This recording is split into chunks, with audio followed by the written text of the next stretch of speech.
You are looking at Julian's pronunciation guide, where we look at how to pronounce better some of the most mispronounced words in the world, like this other curious word. But how do you say what you're looking for today?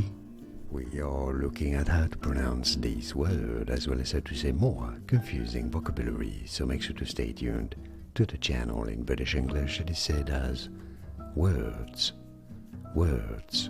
In American English it is generally pronounced as words, words. And now you know more videos for you here to learn more correct pronunciations of words that many mispronounce. I'll see you there to learn more. Thanks for watching. Here are more videos on how to pronounce more confusing words and names too many mispronounced. Like this video if you found it useful. I appreciate your support. I'll see you soon and thanks for watching.